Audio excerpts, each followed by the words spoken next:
The wind whispered through the old cypress trees, brushing their silver-green tips against the sky. A young man named Jacob sat on a smooth, sun-warmed boulder beside a river that shimmered like glass. His boots were muddy, his backpack torn, and his face wore the tired expression of someone who had wandered far without direction. He stared at the flowing water, wondering if it held answers. Life had become a puzzle with too many pieces missing. His relationships had frayed, his ambitions collapsed under indecision, and his sense of self-worth was as scattered as the clouds drifting overhead. Then from the trail behind him came the soft crunch of footsteps. Jacob turned. An older woman, tall and slender with hair the color of soft ash, stepped forward with a grace that didn't match her years. She wore a woven shawl and carried nothing but a wooden walking stick. Her eyes, calm and shining, met his. "May I sit?" she asked, gesturing to the boulder. Jacob nodded. She settled beside him without a word, gazing at the river with the same reverence as someone watching a sacred ceremony. After a long pause, she turned slightly toward him. "You look like someone searching," she said gently. "I guess I am," Jacob admitted. "But I'm not sure what for. Peace? Purpose? Maybe just a reason to keep going." She smiled. "That's a good place to start." He frowned. "It doesn't feel like it. I've read 100 books and still feel lost." "Sometimes the right book doesn't tell you what to do. It shows you who you are," she said. "Have you ever heard of Emmet Fox?" Jacob shook his head. He was a teacher of spiritual truth, and his words don't just tell you how to live. They remind you that you are already whole, already powerful. You just forgot. Jacob raised an eyebrow. "I don't feel powerful." She leaned on her walking stick and looked at him with a twinkle. "That's because you think power looks like noise and muscle. Real power is quiet. It begins in thought." "In thought?" he repeated. "Yes," she nodded. "Fox taught that thought is the builder of your life. Everything you experience, good or bad, began as a seed in the mind. You've been handed the blueprint to your world, and you're the architect. But most people don't know they're holding the plans." Jacob looked down.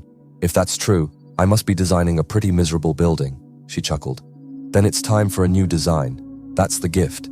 At any moment, you can begin again." There was silence as the river babbled its ancient song. "But how?"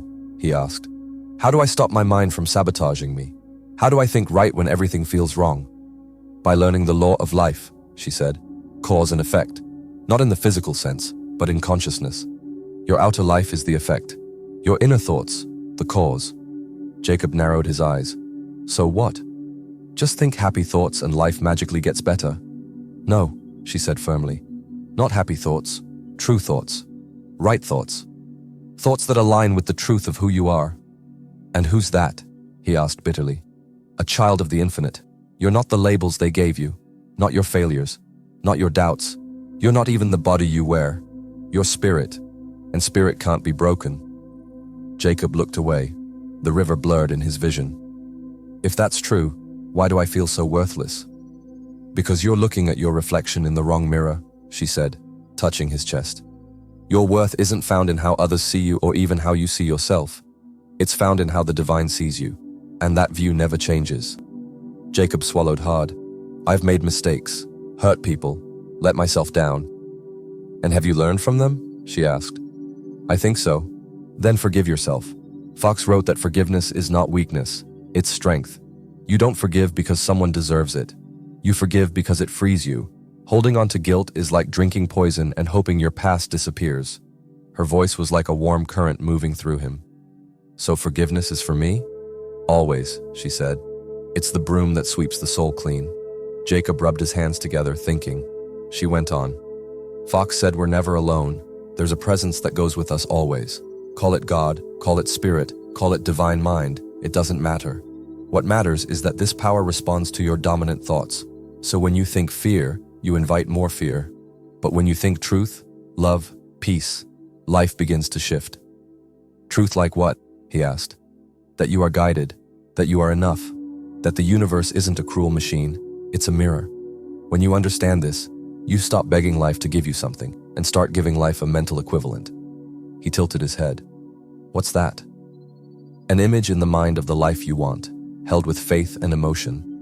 Fox said if you want health, picture it, feel it, think it, live as if it's already real. That's the mental equivalent.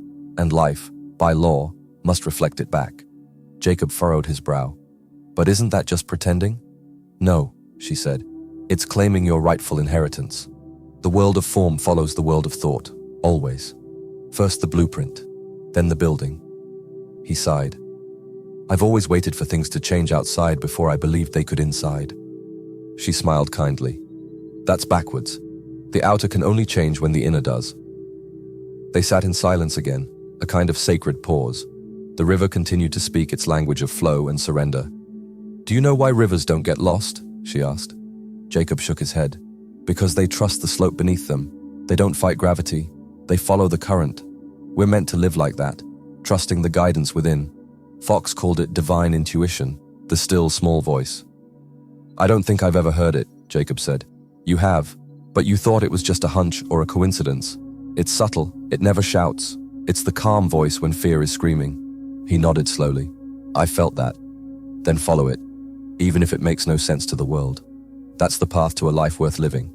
Not chasing approval, but answering a higher call. Jacob looked up at the sky. The clouds were parting. A shaft of sunlight cut through, turning the river gold.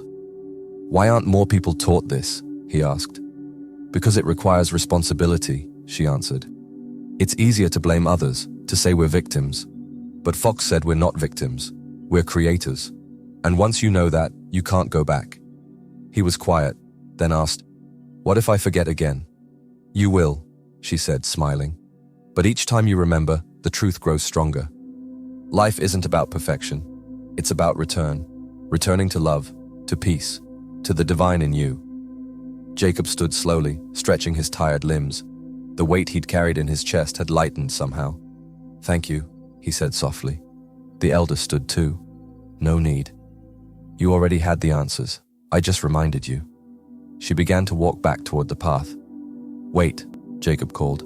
What's your name? She turned with a half smile. Call me Grace. And with that, she vanished behind the trees, as if she'd never been there at all. Jacob looked at the river again. It hadn't changed. But he had. He lifted his pack and stepped onto the trail. He didn't know exactly where he was going, but for the first time in a long time, he trusted the slope beneath him. And that was enough. The path bent ahead, narrow and dappled with light. As Jacob walked, he noticed things he'd missed before. The way the wind combed through the grass, how the birds sang not to impress, but simply because it was morning. Each step felt less like an escape and more like a return. Not to a place, but to a part of himself that had been waiting patiently, just beneath the noise. The river's voice faded behind him, but its lesson lingered. Movement with trust, surrender without fear. For the first time, Jacob wasn't searching for a sign. He was becoming one.